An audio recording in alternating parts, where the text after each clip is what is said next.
शिमला की घुमावदार पहाड़ियों के बीच घने देवदार के जंगलों में छिपा हुआ है बड़ोक टनल, जिसे टनल नंबर 33 के नाम से भी जाना जाता है।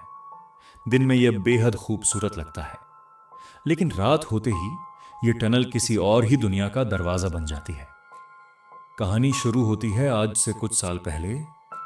ब्रिटिश काल में यहां एक इंजीनियर 33 था, कर्नल बड़ोंग। उसे पहाड़ काटकर यह टनल बनानी थी, लेकिन एक छोटी सी कैलकुलेशन की गलती ने सब कुछ बर्बाद कर दिया। दोनों ओर से खुदाई शुरू हुई। वर्कर्स तेज करो, टनल अभी खोदना है। पर जब बीच में पहुंचकर दोनों सुरंगें मिली तो दिशा गलत थी।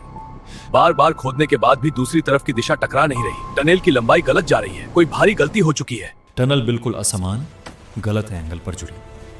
यह एक बहुत बड़ी शर्मिंदगी माना गया। कर्नल बड़ोक को भारी जुर्माना लगाया गया और उसके करियर की साख खत्म हो गई। Baroque, your failure is inexcusable, for you are acting patsy. Colonel Barok, तुम्हारी इस लापरवाही के लिए मैं तुम्हें नौकरी से निकाल दूंगा और भारी जुर्माना लगाऊंगा। शर्म, निराशा और आत्मग्लानि में डूबकर एक दिन कर्नल बड़ोक पास ही के जंगल में गया।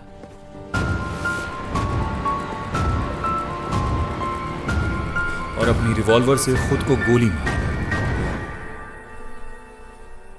उसे टनल के बाहर ही दफना दिया गया। कहते हैं कहानी वहीं खत्म नहीं हुई और फिर शुरू हुआ डर। स्थानीय लोग बताते हैं कि कर्नल बड़ोक की मौत के बाद टनल के भीतर अजीब अजीब घटनाएं होने लगी। देर रात कोई बूटों की आवाज सुनता है, मानो कोई ब्रिटिश ऑफिसर टहल रहा हो। कुछ लोग कहते हैं कि उन्हें टनल में एक सफेद कोट वाला आदमी दिखा, जो कुछ ही सेकंड में हवा में गायब हो गया। कई मजदूरों ने बताया कि टनल के अंदर काम करते समय कभी कभी ठंडी सांसें, अचानक कदमों की चरमराहट और पीछे किसी के फुसफुसाने की आवाजें सुनाई देती थी। कुछ लोगों का दावा है कि रात 12 बजे के बाद टनल में एक आदमी मिलता है, जो बहुत विनम्र आवाज में पूछता है, What is the correct alignment? What is the correct alignment? और अगले ही पल गायब हो जाता है। आज भी यह जगह क्यों डराती है? दिन में यह टनल बिल्कुल सामान्य लगती है, पर जैसे ही सूरज ढलता है, अंदर की हवा भारी और घुटन भरी हो जाती है।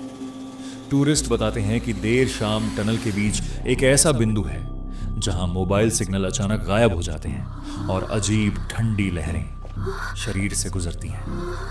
कुछ लोगों ने कहा कि उन्होंने महसूस किया कि कोई उनके साथ साथ चल रहा है, लेकिन पीछे मुड़ने पर वहां कोई नहीं था। स्थानीय लोग सलाह देते हैं, सूरज ढलने के बाद यहां नहीं रुकना।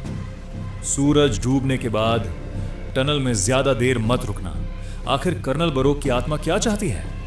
कहते हैं कर्नल बड़ोक आज भी टनल के आसपास भटकता है। शायद वह अपनी अधूरी टनल को सही दिशा देना चाहता है, या शायद वो उस शर्मिंदगी से आज तक बाहर नहीं निकल पाया। कुछ लोग कहते हैं कि अगर कोई अकेला व्यक्ति टनल में प्रवेश करे तो कर्नल की आत्मा उसके पीछे चलती है, मानो उसे रास्ता दिखा रही हो। पर यह कहना मुश्किल है कि वो मदद कर रहा है या किसी को अपने साथ उस अंधेरी दुनिया में खींच रहा है।